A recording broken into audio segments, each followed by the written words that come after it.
Hello there, it's the Axle Shifter, back with another Forlorn Classics episode. Today, we're going to be taking a look at the hidden masterpiece that was sadly forgotten. The same people who made the Angry Birds series, Rovio, also made another game called Retry. A game about a plane where you fly it and then you constantly fail in trying to get to the goal point until you eventually do so. But that would take a couple of retries. Haha, get it? Okay, yeah, I'm sorry about that. But anyways, this is a game that has truly resonated with me. I've played it a long time ago, ever since it first came out in like 2014 or so. But yeah, this game is now completely forgotten about, but only has a small sizable fan base. So that's why I'm talking about it in the Forlorn Classics series, where we talk about underrated stuff and forgotten things from years ago, or simply just nowadays not getting the attention they deserve, even if they're released for modern consoles and stuff.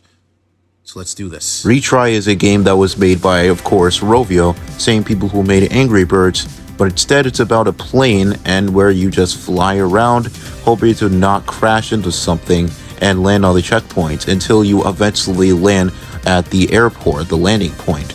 Really, this game's really biggest attraction to me is its art style. I absolutely love it. I love this classic pixel art type of games where it takes on a really simple look, but at the same time takes on a classic and modern mashup of design at the same time. It's really amazing.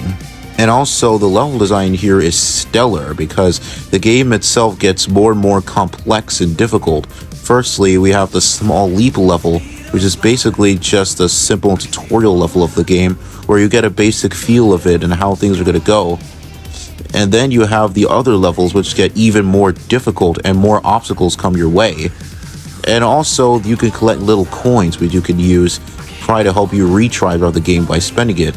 And unlike other games nowadays, this isn't completely obnoxious as there are only a few coins, so not really that difficult because, you know, it could probably get a little too careless at some points when you're playing the game, and that's exactly what happened to me when I played it several years ago.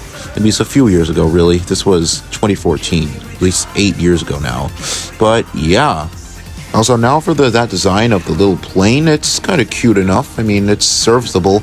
I like really the colors they choose, like red and green. I mean, kind of like Red and Hal from Angry Birds, but yeah, still.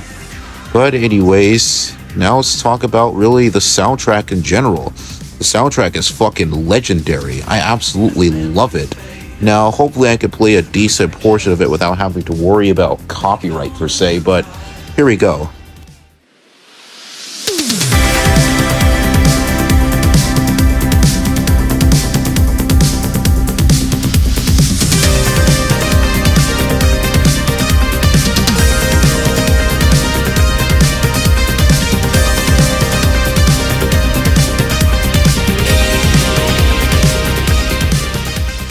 This fits perfectly with the game, it being an adventure of traveling between these different airports or cargo lifters or garages or whatever you like to call them.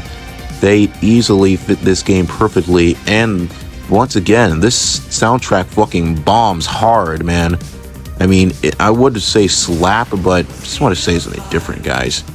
But still, this game really does know really what it's doing, and Rovio didn't really need to get rid of this game. This was absolutely perfect. But I don't know, maybe since it is a Forlorn classic after all, so yeah, that's why I'm even talking about it. But yeah, this is truly something special. However, I would say there are some a bit of flaws with this game because for one, it can be pretty frustrating at times and the controls can feel like they're not really at bay. I mean, the physics themselves do feel kind of a little bit wonky for this plane, which is, I get it's kind of the point to have it retry again, but still, at some points it can get very frustrating, especially at the ice level. I also wish there were just some more planes to be added in this game, other than just this green and red one. I mean, yeah, the plane itself is inoffensive, but still, I just wish there were more of that stuff. And that's where this video is going to come to an end.